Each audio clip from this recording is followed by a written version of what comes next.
عالم کو اس کے کردار سے پہچانو، اور کردار علم کے ساتھ اگر اس کے پاس تہذیب نفس ہے، نیک نیتی ہے، تو پھر وہ عالم ہے۔ اور اچھا یہاں پر کوئی یہ بھی دھوکہ نہ کھا جائے، علماء میں اختلاف کی وجہ سے فساد پھیل رہا ہے۔ توجہ چاہتا ہوں میرے عزیزوں، اس لیے کہ دور حاضر کا کرنٹ ٹاپک ہے یہ،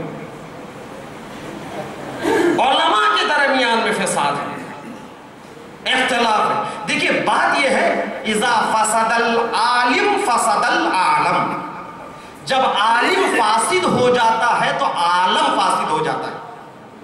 یہ حدیث ہے، قول معصوم ہے۔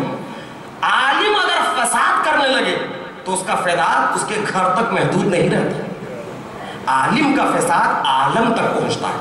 لیکن اختلاف کو کبھی فساد نہ سمجھنا۔ علماء کے جو اختلافات ہوتے ہیں وہ مبانی کے اختلاف کی بنا پر ہیں۔ ایک عالم نے کہا، ایک مجتہد نے، ایک مرجع تقلید نے، اگر روزے کی حالت میں، اگر مثال کے طور پر حج کے موسم میں احرام باندھ کر آپ نے یہ عمل کیا تو آپ کو کفارہ دینا ہے۔ دوسرے نے کہا نہیں، کفارہ نہیں دینا ہے۔ اب اختلاف کرنے کی ضرورت نہیں، سیدھی سی دو بات ہے۔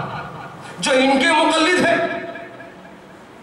وہ یہ کہتے ہیں آپ نے یہ عمل انجام دیا، مثال کے طور پر سائے میں سفر کر لیا تو آپ کو کفارہ دینا ہے۔ انہوں نے کہا کہ رات میں سائے میں اگر سفر بھی کر رہے ہیں تو کفارہ نہیں دینا ہے۔ جو ان کے مقلد ہیں وہ نہ دے کفارہ۔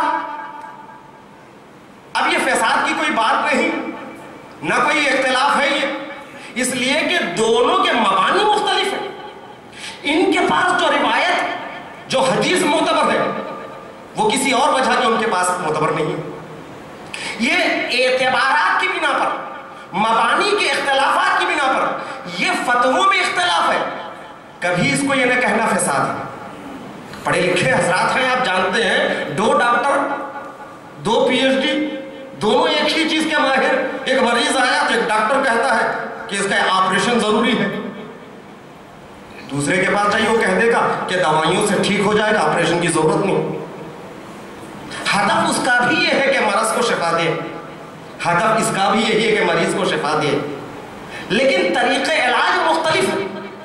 تو اسی طرح علماء کے فتووں کے اختلافات کو عوام کے درمیان، یعنی لوگوں کے درمیان میں اختلاف کا سبب نہ بنائیں۔ جو جس کا مقلد ہے وہ اس پر عمل کرے، ہمیں بحث کرنے کی گنجائش نہیں ہے، ہمیں اتنا علم نہیں ہے کہ علماء کے فتووں پر ہم بحث کریں۔ ہاں، جو علماء ہیں، جو طالب علم ہیں، جو شاگرد ہیں، انہیں اتنا اختیار ہے کہ وہ علمی اعتراضات کر سکتے ہیں۔ وہ بھی صرف علماء کو اختیار ہے، عوام کو نہیں۔ وہ علمی اعتراضات کر سکتے ہیں مگر شخصیت کشی نہیں کر سکتے، کسی شخصیت کو خراب نہیں کر سکتے۔ وہ بھی اعتراضات علمی ہو اور نیک نیتی سے آپ اعتراضات کریں تاکہ فقیہ سے آپ معلوم کریں کہ اس کا جواب کیا ہے، آپ بتائیے۔ ہماری نظر میں تو آپ کا استدلال سست محسوس ہوتا ہے، ہم طالب علم ہیں، آپ بتائیے۔ تو پھر یہ مجتہد کی ذمہ داری ہے جو فتویٰ دیا ہے اس کے مبانی کو پیش کریں۔ آج دنیا ہمیں دیکھ رہی ہے، ایک ہی تو قوم ہے جو ہوشیار ہے، ایک ہی تو قوم ہے جس کے پاس 2 طاقتیں ہیں، ایک مرجعیت ہے، ایک آزاداری ہے۔ یعنی تشیع کے 2 پر ہیں۔ توجہ چاہتا ہوں میرے عزیزوں،